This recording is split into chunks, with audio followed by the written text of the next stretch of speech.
something that contains stored chemical energy. And stored chemical energy in a candle can be converted to another form of energy, of course, by lighting it. What happens is, as it burns, the stored chemical energy, the bonds are broken, and that energy is converted into light and heat. Now, it's also possible to convert the energy stored in a candle into another form. And this is a little known use for candles, but they're very useful. And you can derive the energy, you can get the energy out of a candle also by eating them.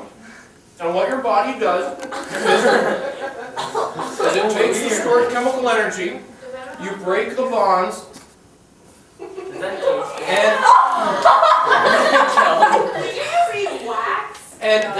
and you get the energy out, and you can use that energy for useful things.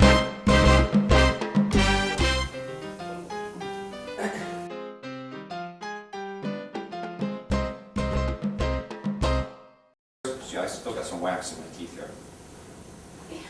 It was really weird. Well, actually, I have to level with you.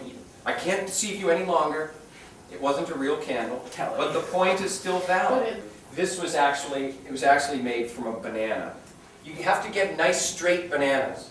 You can't get some places they have really curvy bananas like this. Those don't work very well for making candles out of.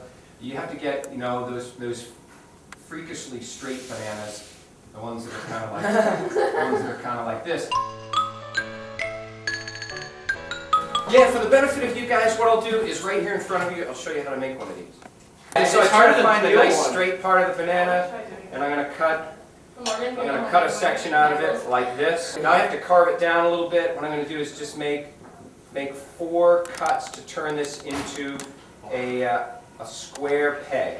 I'm now going to just cut the corner edges off of it. Okay, so now I have something that's sort of octagonal, and to round those corners off, to round those edges off, what I do is I just kind of do this, just a little rolling it in my hand and scraping it. After I do this, I'm going to have to rinse it in the sink just to get, because I end up with kind of scraped banana goo.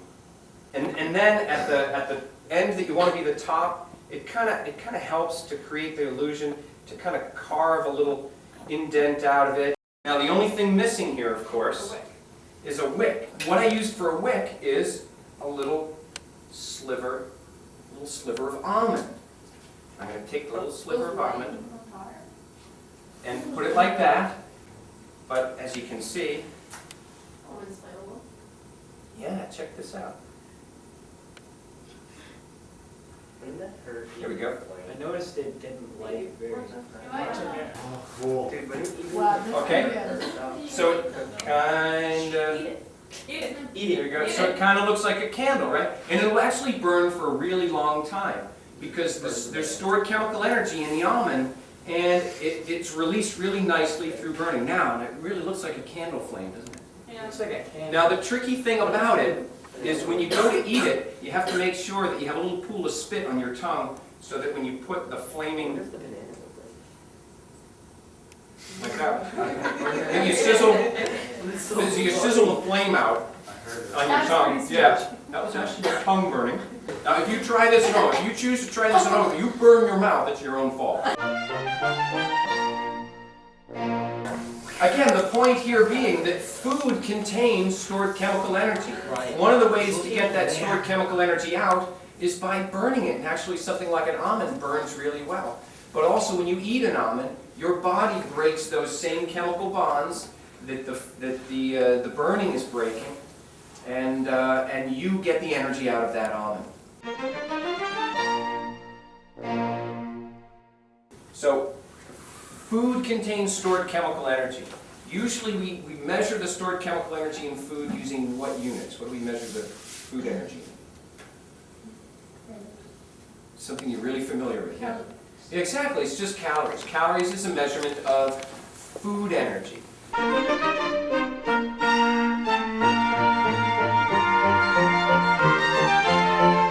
Now, a little known fact, candles you know, you probably have, they're good emergency food. You probably have some for blackouts around your house and so on. It takes a little getting used to. It's an acquired taste. Maybe you want to start off with the scented candles, like blueberry scented candles. It's a nice little flavor. Kelly goes home and try Little it. chewy, gets stuck in your teeth a little bit. And kids don't play with matches at home.